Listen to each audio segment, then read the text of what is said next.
So, I thought about how I could contact extraterrestrials if they were somewhere nearby, but for some reason could not or did not want to contact us humans because there might be certain rules regarding this. So, that's what I tried over and over again every day for years. How could one establish such a contact was the question. How would beings communicate, which are millions to billions of years ahead of us in their development, both socially and spiritually? With spiritually, I mean mentally, related to mental power and mental abilities. So then I started thinking about where our development would go. How we would communicate in 10 million years if our civilization continues to progress as fast as it is today.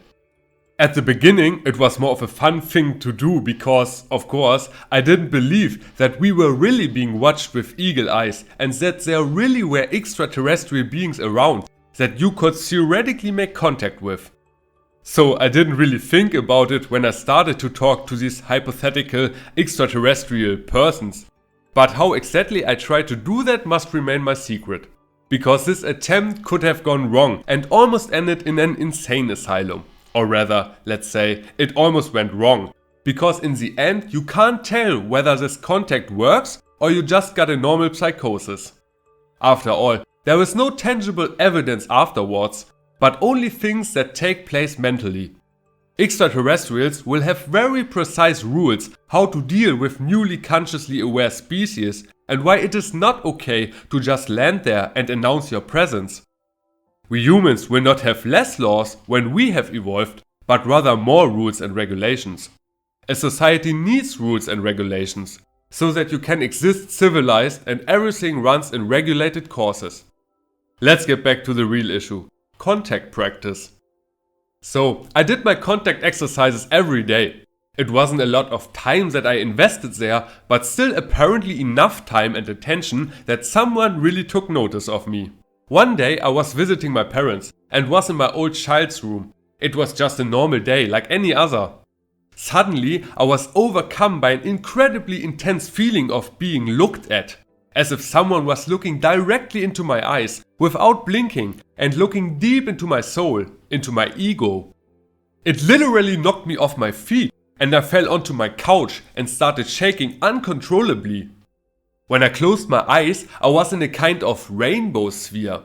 The kind of state often described by DMT users. A state of complete being, combined with a feeling of absolute existence, difficult to describe. I saw myself lying mentally in an embryonic position in a colorful environment of all kinds of colors.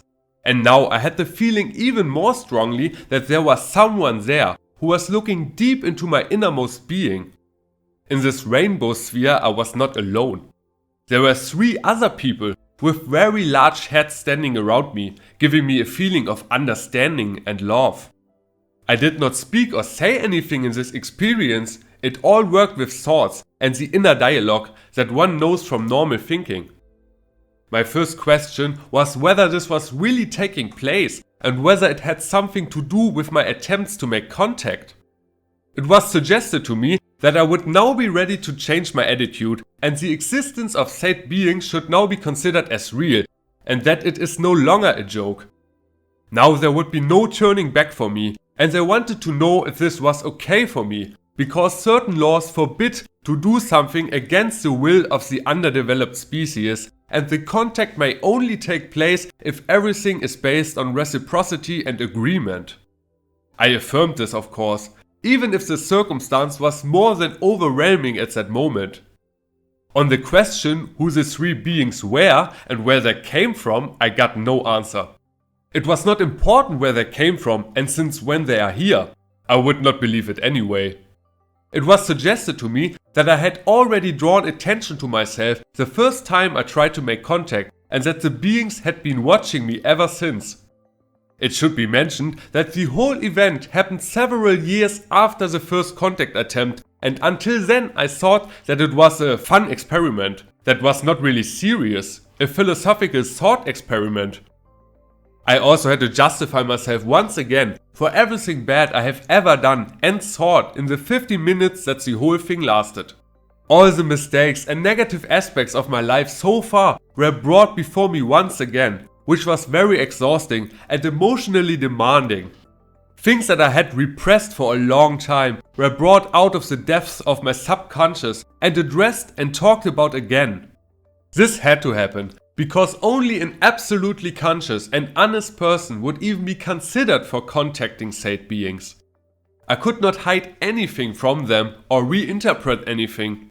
I had to be 100% honest with them and with myself. I was not aware that such a thing is possible at all. Such an intensive contact and the feeling of being stared into the soul seemed to me absolutely not realistically feasible. In between, I opened my eyes and could perceive my room completely unadulterated and normal. Everything was apparently as always. However, when I closed my eyes again, I was again in a state of deepest realization. It can really best be compared to a DMT ego dissolution, only that no drugs were involved and I could think absolutely clearly. I was then taught a few things.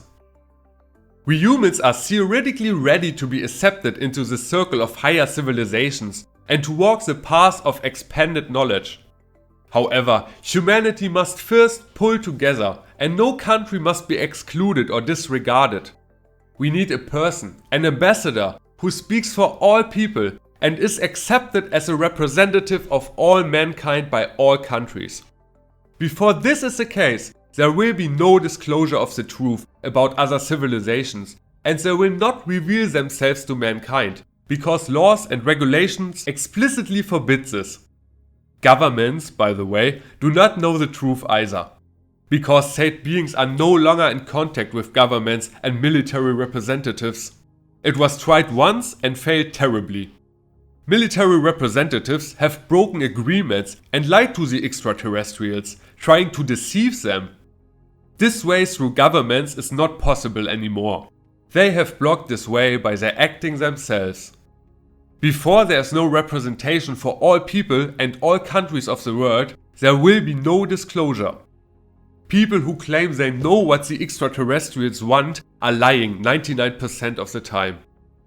There are not only those who mean well with us, but also others who make fun of easily influenceable people and exploit them for their amusement.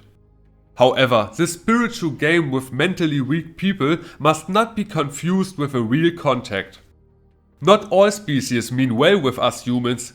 Not all species want to lead us to higher knowledge and help us.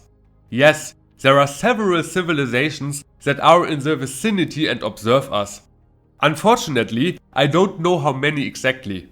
The beings were very cagey about this and didn't give me any answers. But there seem to be more than 5 different species. How the whole situation develops depends entirely on us humans and how we develop. If we continue to fight and kill each other and not agree, then there will never be a real meeting, a true person-to-person contact. The extraterrestrial persons are neutral towards us. It is not important for them whether we are accepted into their circle or not. You can say that they are kind of mentally tough when it comes to new civilizations. They have already seen everything. Both civilizations that wiped themselves out and came to a tragic, abrupt end, and those that now live among their ranks as equals and work together with them. The most important way to get there is through science. Spirituality leads civilizations to ruin and darkness. The contacting beings are not religious and advise us against believing things for which there is no physical proof, because religiosity can be very easily exploited by beings who do not intend anything good with us. I wish everyone a wonderful time. Have a nice day.